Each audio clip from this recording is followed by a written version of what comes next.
य इमं परमं गुह्यं मद्भक्तेष्वभिधास्यति।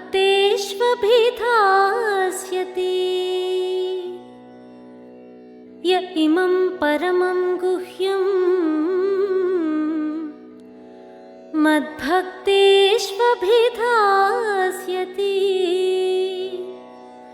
भक्तिं मयि परां कृत्वा मामेवैष्यत्य संशयः। भक्तिं मयि परां कृत्वा मामेवैष्यत्य संशयः। न च तस्मान् मनुष्येषु कश्चिन्मे प्रियकृत्तमः। न च तस्मान् मनुष्येषु कश्चिन्मे प्रियकृत्तमः। भविता न च मे तस्मात् अन्यः प्रियतरो भुवि। भविता न च मे तस्मात् अन्यः प्रियतरो भुवि। ओम शांति। श्रीमद् भगवद गीता प्रेमियों को मेरा सादर प्रणाम। भगवान वाचा कार्यक्रम में आपका फिर से स्वागत। संसार में अलग अलग अनेक धर्म है और हर धर्म के अलग अलग शास्त्र मौजूद हैं। सर्व शास्त्रों का निचोड़ किसी एक ग्रंथ में है तो वह है सिर्फ श्रीमद् भगवद गीता शास्त्र। इसीलिए गीता को सर्वशास्त्रमयी शिरोमणि कहा जाता है। हमने इस बारे में चर्चा की है। इस बात को जब हम यथार्थ रीति से जान जाते हैं तब हमें यह एहसास होता है कि गीता शास्त्र मेरे लिए, मेरा जीवन को श्रेष्ठ बनाने के लिए स्वयं भगवान ने रचा है। इसी सत्य को जन जन तक पहुंचाने के उद्देश्य से ही ब्रह्मा कुमारीज शांति सरोवर एकेडमी हैदराबाद के द्वारा यह कार्यक्रम आयोजित किया गया है। इसलिए हम तहे दिल से उनको धन्यवाद देकर अपनी चर्चा शुरू करते हैं। पिछले एपिसोड में हमने दो अहम बातों पर चर्चा की थी, धार्मिकता और आध्यात्मिकता। इस एपिसोड में उसी विषय को जारी रखते हुए उन दोनों के बीच में अंतर को स्पष्ट रूप से समझने की कोशिश करते हैं। उनमें से कौन सा मार्ग मेरे लिए सही है, जिस पर चलने से मेरा आध्यात्मिक विकास हो सकता है, यह भी जानना बहुत जरूरी है। हम जानते हैं कि गीता में अनेक गुह्य राज छुपे हुए हैं। इसी सत्य को स्पष्ट करने वाले दो महत्वपूर्ण श्लोक 18 अध्याय 68 और 18 अध्याय 69 को टैगलाइन के रूप में रखा गया है। उनका अर्थ भी हमने समझा। यह श्लोक भगवान को प्राप्त करने का मार्ग स्पष्ट करता है। इसको हम हल्का नहीं लेना चाहिए। सबका मन में यह जिज्ञासा जरूर उत्पन्न हुई होगी कि प्रैक्टिकल लाइफ में ऐसे कोई मनुष्य है जो यथार्थ गीता ज्ञान के मार्ग पर चलकर भगवान को प्राप्त किया। आप सभी को बताते हुए हमें अति हर्ष हो रहा है कि 145 देशों में 20 लाख भाई बहन स्वयं भगवान द्वारा सिखाए गए इस ज्ञान को स्पष्ट रूप से समझकर और उसे धारण करते हुए अपने जीवन को पूर्ण रूप से श्रेष्ठ बना रहे हैं। उन्हें ही ब्रह्मा कुमार और ब्रह्मा कुमारियां कहते हैं, जो ओम शांति वाले के नाम से भी जाने जाते हैं। यह बड़े आश्चर्य की बात है कि इतने लाखों की संख्या में लोग परमात्मा को सच्ची रीति पहचान कर उनको अनुभव करते हुए अपने जीवन को श्रेष्ठ बनाने का कार्य में लगे हुए हैं। जो भी भगवान को प्राप्त करना चाहते हैं, हम उन लोगों से अनुरोध करते हैं कि वह अपने नज़दीकी ब्रह्म कुमारी सेवा केंद्र से जुड़े। सारी सेवाएं निःशुल्क है। अब हम मुद्दे पर आते। गीता कोई धार्मिक ग्रंथ नहीं है जैसा हम समझते हैं। एक आध्यात्मिक ग्रंथ है। हमने यह भी जाना है कि आध्यात्मिकता में मुख्य 3 बातों का ज्ञान है। 9वें अध्याय 20वां श्लोक में यह स्पष्ट किया है। त्रैविद्या माम सोमपाह पूतपापाह। त्रैविद्या माना 3 विद्या, आत्मविद्या, परमात्मा विद्या और सृष्टि चक्र का सत्य ज्ञान। लेकिन बात जब धार्मिकता की आती है, तब हम इन 3 मुख्य ज्ञान बिंदु पर हम ध्यान नहीं देते। प्रथम विद्या क्या है? मैं कौन हूं? उस प्रश्न का धार्मिक दृष्टिकोण में उत्तर मिलता है, मैं यह नश्वर शरीर हूं। शरीर तो भौतिक है और अशाश्वत है। हड्डी, मांस, खून और त्वचा से बना है, जो अचानक और कभी भी चला जा सकता है। इसी को मृत्यु कहते हैं। इस नश्वर शरीर को मैं मानकर चलना कहां तक सच है? इस बात अपने विवेक से सोचना जरूरी है। जब कोई शरीर छोड़ता है, अर्थात जिसे हम मृत्यु को पाया कहते हैं, उसी समय शमशानी वैराग्य उत्पन्न होता है और हम कुछ समय के लिए ही यह महसूस करते हैं कि शरीर यहाँ पड़ा है पर आत्मा चली गई।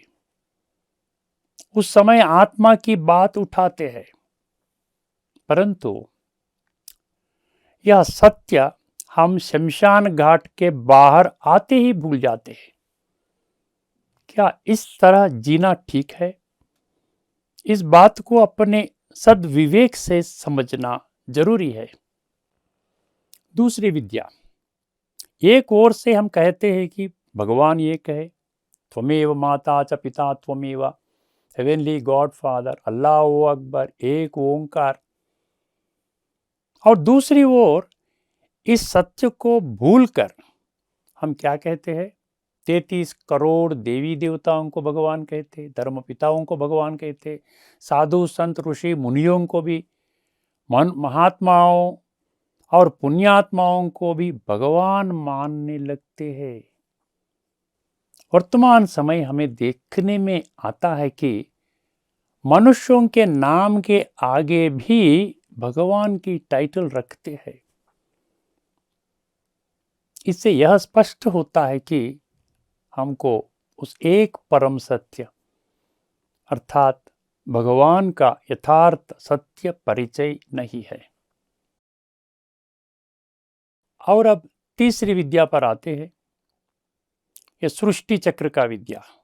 सृष्टि चक्र में आत्माएं कैसे शरीर लेते और छोड़ते या बिना शरीर के कैसे भटकते हैं, वह केवल आत्मा जागृति के माध्यम से ही समझा जाता है।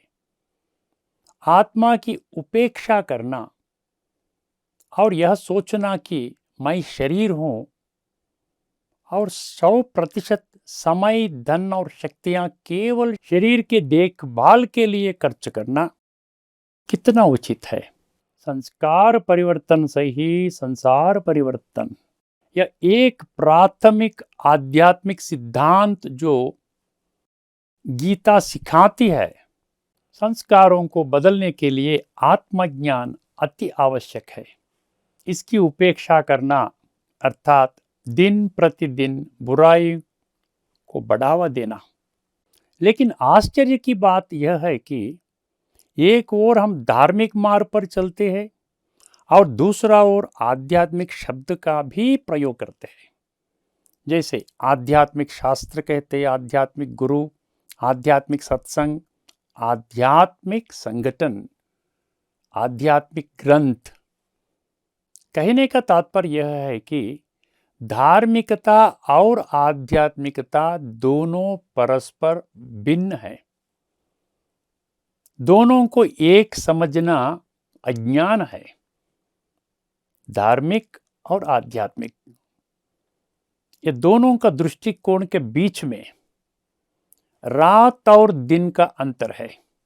अब आइए जानने की कोशिश करते हैं कि वे अंतर क्या है। पहले विषय है, गीता ज्ञान को जब हम धार्मिक रूप से अपनाते हैं तो उससे हमारा किसी भी प्रकार की उन्नति या विकास नहीं होता है। गीता में अनेक आध्यात्मिक रहस्य समाहित है। हम इस सत्य को धार्मिक रूप से ग्रहण नहीं कर सकते। जैसा कि पिछले एपिसोड में चर्चा की गई थी, गीता को जब हम धार्मिक रूप से देखते हैं तो केवल 5 बातें ध्यान में आती है। क्या है वह 5 बातें? गीता एक युद्ध शास्त्र है। गीता द्वापर युग का संबंधित शास्त्र है, केवल अर्जुन को सिखाया गया शास्त्र। हिंदुओं का धर्मशास्त्र है और शास्त्र तभी सुना जाता है जब परिवार में किसी की मृत्यु हो जाती है। और एक विषय है, वर्तमान समय में भक्ति तेजी से बढ़ती है। पूजा पाठ, यज्ञ, जप तप, व्रत, दान, तीर्थ यात्रा, सामूहिक आध्यात्मिक और धार्मिक सत्संग, पशु बलि आदि के बावजूद अच्छाई के बजाय समाज में बुराई तेजी से बढ़ रही है। जीवन के सभी क्षेत्रों के लोग अशांति, दुख, तनाव, समस्याओं और बीमारियों से पीड़ित है। लेकिन धार्मिक अर्थों में इसका कारण और उपाय समझ में नहीं आता। आध्यात्मिक जागृति के द्वारा ही सभी समस्याओं का संपूर्ण समाधान पाया जा सकता है। तीसरा, वर्तमान समय में हम आध्यात्मिक सिद्धांतों को, जैसा सार्वभौमिक भाईचारा, यूनिवर्सल ब्रदरहुड कहते हैं, वसुदैव कुटुंबकम, सर्वे जनाः सुखिनो भवन्तु, लोका समस्ता सुखिनो भवन्तु, ऐसे सिद्धांतों में विश्वास करते हैं और उनका अभ्यास करते हैं, परंतु जीवन में कैसे उतारे ये पता नहीं। ये नारे कहते हैं कि सबका भला हो, परंतु दुनिया में पाप और भ्रष्टाचार तेजी से बढ़ रहे हैं। मानवीय, नैतिक और आध्यात्मिक मूल्यों का दिन प्रतिदिन पतन हो रहा है। शास्त्रों में भगवान का क्या वर्णन है? दिव्य गुणों का सागर, सर्वशक्तिवान। तो क्या वे गुण और शक्तियां हम में भी आनी चाहिए या नहीं? ऐसी स्थिति का कारण और उपाय केवल आध्यात्मिक ज्ञान के द्वारा ही प्राप्त हो सकता है। और एक बात, धर्म और आध्यात्म के बीच के अंतर को न समझ पाने के कारण आज भी आध्यात्मिक जगत में उठे अनेक प्रश्नों का संतोषजनक उत्तर नहीं मिल पाया है। थोड़े प्रश्नों को हम समझने की कोशिश करेंगे। क्या मनुष्य का पुनर्जन्म है? क्योंकि हम अक्सर अपनी धार्मिक प्रवचनों में ये जन्म मरण के चक्र से छूटने के बारे में सुनते आए हैं। जन्म राहित्य कहते हैं। यदि पुनर्जन्म होता है तो एक संशय आता है कि लोग अगले जन्म में मनुष्य के रूप में जन्म लेंगे या वे पशु पक्षी कीड़े मकोड़ों के योनियों में जन्म लेंगे। और एक प्रश्न, किस आधार पर कुछ लोग धनवान के घर में जन्म लेते हैं और कोई गरीब के घर में जन्म लेते हैं? पुनर्जन्म है तो श्रेष्ठ जन्म पाने के लिए मुझे क्या करना चाहिए, यह सत्यता के आधार से जानना चाहिए। धार्मिक दृष्टि से यह मामला स्पष्ट नहीं है, क्योंकि आत्मा एक शरीर को छोड़कर दूसरा शरीर धारण करती है। इसका अर्थ है कि आध्यात्मिक पहलू को समझना अति आवश्यक है। और एक मुख्य विषय है, स्वर्ग क्या है, नरक क्या है, किसे कहा जाता है? जो भी मरते हैं तो कहते स्वर्ग बधारा, may he soul rest in heavenly abode कहते हैं। क्या इसका मतलब यह है कि मरने वाला हर व्यक्ति स्वर्ग में जाता है? फिर नरक किसके लिए है? और एक प्रश्न, ईश्वर सबके लिए एक है, परंतु उनके नाम, रूप, देश, काल, गुण, कर्तव्य और संबंध का पता नहीं चलता। इनकी प्राप्ति का मार्ग आध्यात्मिक दृष्टि से ही जाना जा सकता है। यह मुख्य विषय है। पांचवा, हम सभी शास्त्रों और गीता का उपयोग केवल पढ़ने, सुनने, सुनाने और पाठ करने के लिए ही करते आए हैं, पर नतीजा क्या है? समय की यह पुकार है कि हम सभी धार्मिकता से ऊपर उठे, सब मतभेदों से मुक्त होकर एक आध्यात्मिक जीवन प्रणाली का अनुसरण करें। इस दिशा में हमें मार्ग प्रदर्शन करने के लिए जो धर्मशास्त्र अभी उपलब्ध है, उसके अलावा क्या और कोई शास्त्र है जो इस धरती पर रहने वाले 800 करोड़ लोगों के जीवन को आदर्श बनाने के लिए बना हो? ऐसा कोई ग्रंथ है तो इसका नाम बताओ।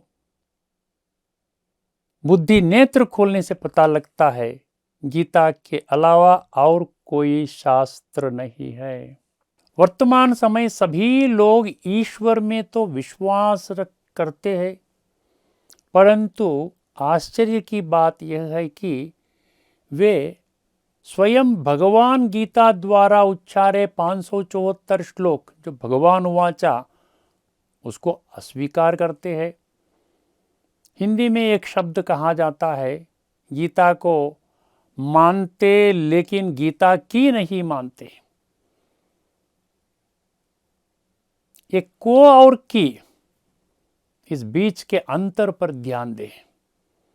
उदाहरण के रीति इस भौतिक दुनिया में आपके बच्चे आपको मम्मी व डैडी हम मानते हैं, पर अगर वह आपकी बात नहीं मानते तो क्या फायदा? ठीक इसी रीति शास्त्र ज्ञान को हमने माना है, पर जीवन में अपनाया नहीं। सिर्फ पठन कीर्तन प्रवचन के रूप में अपनाते पर जीवन में नहीं उतारते तो फायदा क्या होगा? यह सोचने की बात। और एक मुख्य विषय है, भगवान को पतित पावन के रूप में जाना जाता है। इसका मतलब है कि हम पतित बन गए हैं। भगवान को क्या पुकारते? आओ और हमें पावन बनाओ। गालों पर तप तपा करना, सिर झुकाना, साष्टांग प्रणाम करना, पाप हरो देवा विषय विकार मिटाओ, मैं मूर्ख खल खामी जय जगदीश हरे, ऐसा कहना ये क्या सबूत देता है? भगवान के आशीर्वाद से सर्व पापों से मुक्त रहना यह इच्छा रखते हैं। और करोड़ों लोग मेले पर जाते, गंगा स्नान करते, इसका मतलब है कि भक्त पाप से मुक्त होने के लिए भगवान की पूजा कर रहे हैं। लेकिन पापियों की संख्या घटने के बजाय बढ़ती ही जा रही है। इससे यह स्पष्ट होता है कि पाप से मुक्त होना चाहते हैं तो आत्मज्ञान आवश्यक है। और एक मुख्य विषय है, भक्ति में आत्मा को निर्लेप कहा जाता है। इसका अर्थ ही है कि पाप का लेप छेप आत्मा को नहीं लगता है, लेकिन पाप या पुण्य का लेप आत्मा को ही लगता है, शरीर को नहीं। इसलिए पाप करने वालों को क्या कहते हैं? पापात्मा। और पुण्य कर्म करने वालों को पुण्य आत्मा कहते हैं। पतित शरीर व पुण्य शरीर नहीं कहेंगे। बल गीता में पाप धोने का उपाय स्पष्ट है, परंतु हमने नहीं समझा। इसका एक ही कारण है कि गीता ज्ञान मेरे जीवन को श्रेष्ठ कैसे बनाएगा, यह भावना जागृत नहीं हुआ है। और एक मुख्य विषय, बृहदारण्यक उपनिषद में एक फेमस श्लोक है 1:3:28। क्या है वह श्लोक? असतो मा सद्गमया। इस श्लोक में एक सच्चे भक्त ने भगवान से जो 3 प्रश्न पूछे, उनका उत्तर हम अभी तक नहीं समझ पाए हैं। इन प्रश्नों का उत्तर तभी मिल सकता है जब गीता को आध्यात्मिक दृष्टिकोण से समझते हैं। एक ओर तो यह दृढ़ विश्वास है कि ईश्वर ने 84 लाख जीवों में से केवल मनुष्यों को ही बुद्धि दी है। ऐसा माना जाता है कि मानव जन्म 84 लाख योनियों में प्रवेश करने के बाद एक मानव जन्म प्राप्त करता है। इसलिए यह माना जाता है कि मनुष्य जन्म अत्यंत दुर्लभ है। ऐसा सोचने के बावजूद जो दिव्य बुद्धि भगवान ने प्रदान किया, उसका उपयोग सांसारिक भौतिक दुनिया में सबसे सामान्य चीजों को तय करने के लिए उपयोग किया जाता है। उदाहरण के रीति, मैं कौन सा फिल्म देखने जाऊं? अभी पिक्चर में गया, मैं बैठा हूं, इंटरवल में पॉपकॉर्न खाऊं या समोसा या आइसक्रीम खाऊं, इसके लिए हम अपनी बुद्धि को इस्तेमाल करते हैं। लेकिन आध्यात्मिक ज्ञान को समझने के लिए हम अपनी बुद्धि नेत्र को बंद करते थे, अंधविश्वास के रास्ते पर चल रहे हैं। लेकिन हम सब एक बात अच्छी तरह समझनी चाहिए कि कोई भी धर्मशास्त्र अंधविश्वास का समर्थन नहीं करता है। अंधविश्वास कहो, मूढ़ विश्वास कहो, तो यह समर्थन कोई शास्त्र नहीं करता है। आध्यात्मिक पहलू को समझने के लिए धार्मिक पहलू को हमें नैतिकता के आधार से बारीकी से देखना होगा। आइए कुछ प्रमुख कारणों को जानने का प्रयास करते हैं। सभी धार्मिक संसार भौतिक है, जैसा कि हमने चर्चा की है। अनेक धर्म, भगवान के प्रति विभिन्न धारणाएं, यदि तो मानते भी हो कि भगवान एक है, तो उन्हें प्राप्त करने का स्पष्टता धार्मिकता में नहीं है। धार्मिक अर्थों में ना तो आत्मज्ञान और ना ही आत्मा अनुभव संभव है। और दूसरे विषय है, जो भी धार्मिक सिद्धांत है वो हमारे प्रैक्टिकल जीवन से जुड़े नहीं है, मात्र एक कर्मकांड के रूप में उसे हम पर थोपा जाता है। वे बहुत कठोर भी होते हैं, कोई भी उन्हें बदल नहीं सकता है और ना ही उनके बारे में हम सवाल कर सकते हैं। धार्मिकता अर्थात सभी को धर्म ग्रंथों और धर्म प्रचारों को द्वारा सिखाए गए ज्ञान को ही 100% सत्य मानकर पालन करना चाहिए। निर्धारित कर्मकांडों को सख्ती से पालन करना चाहिए। कोई सवाल नहीं उठाना चाहिए, अपनी बुद्धि नहीं चलानी है।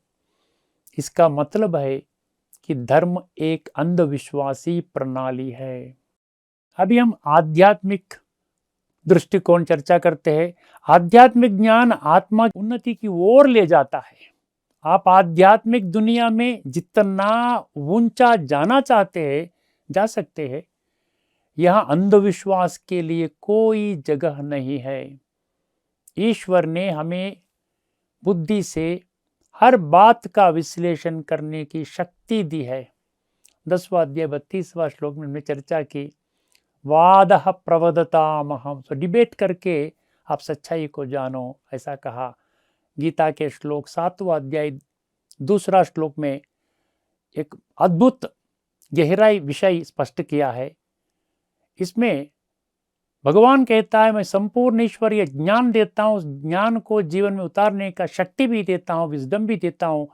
ये दोनों को जानने के पश्चात कि इस ब्रह्मांड में और कोई ज्ञान खोजने की व और कोई मार्ग ढूंढने की आवश्यकता नहीं है। यदि हम इस सत्य की अवहेलना करते हैं तो हमें जान लेना चाहिए कि हम अज्ञान में हैं। इस व्यापक चर्चा से हमें पता चला है कि धार्मिकता और आध्यात्मिकता का क्या अर्थ है, उन दोनों का भेद क्या है। यह स्पष्ट है कि वे एक नहीं है जैसा सभी ने सोचा था, लेकिन किस रास्ते पर चलना है, किस रास्ते से निकलूं, हम किस माध्यम से पाप से मुक्त हो जाते हैं, इसका उत्तर गीता में 18 अध्याय 66 में भगवान ने स्पष्ट रूप से समझाया है। आइए पहले वह श्लोक सुने। सर्वधर्मान् परित्यज्य मामेकं शरणं व्रज। सर्वधर्मान् परित्यज्य मामेकं शरणं व्रज। अहं त्वा सर्वपापेभ्यो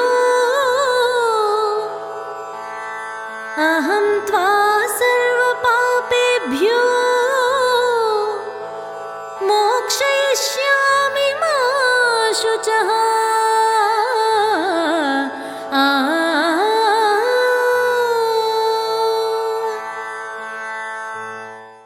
इस श्लोक के द्वारा भगवान हमें क्या बता रहा है? सर्वधर्मान परित्यज्य मामेकम शरणं व्रज कहा। इसका अर्थ क्या है? सभी शारीरिक बंधनों को त्याग दे। देह धर्म क्या है? मैं आत्मा हूं, इस सत्य की अवहेलना करना, यह सोचना कि मैं शरीर हूं, देह धर्म कहलाता है। इसमें धर्म ही एकमात्र चीज नहीं है, इसमें क्या क्या आती है? जाति, वर्ग, रंग, रूप, भाषा, देश, स्त्री व पुरुष, सुंदर कुरूप, छोटा लंबा, अमीर गरीब आदि सभी गुण शरीर के अंतर्गत आते हैं। इसे देह धर्म क्यों कहा जाता है, इसके बारे में सोचना है, क्योंकि यदि कोई शरीर छोड़ देते हैं अर्थात मृत्यु को पाते हैं तो ये सभी धर्म क्षण भर में गायब हो जाते हैं। इसका अर्थ है कि यह भौतिक गुण स्थायी नहीं है, केवल आत्मा ही शाश्वत है। इसलिए भगवान बड़े अधिकार के साथ कहते हैं, मेरी एक ही शरण में आओ, इन नश्वर देह धर्मों को छोड़, इन नश्वर देह धर्मों को छोड़ और अपने आप को एक आत्मा के रूप में समझो। ऐसा करने से क्या होगा?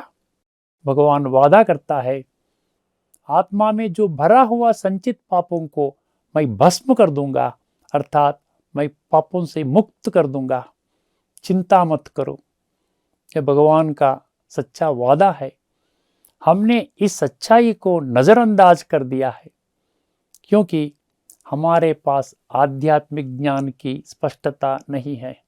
अभी तक हम यही सोचते हैं कि ज्ञान का अर्थ है शास्त्र ज्ञान या बड़े बड़े एकेडमिक डिग्रीज को प्राप्त करना। यहाँ हम चर्चा समाप्त करते हैं। आध्यात्मिक ज्ञान का पूर्ण विश्लेषण हम अगले अंक में विस्तार से चर्चा करने जा रहे हैं। तब तक के लिए नमस्कार। लोकाः समस्ता सुखिनो भवन्तु। ओम शांति।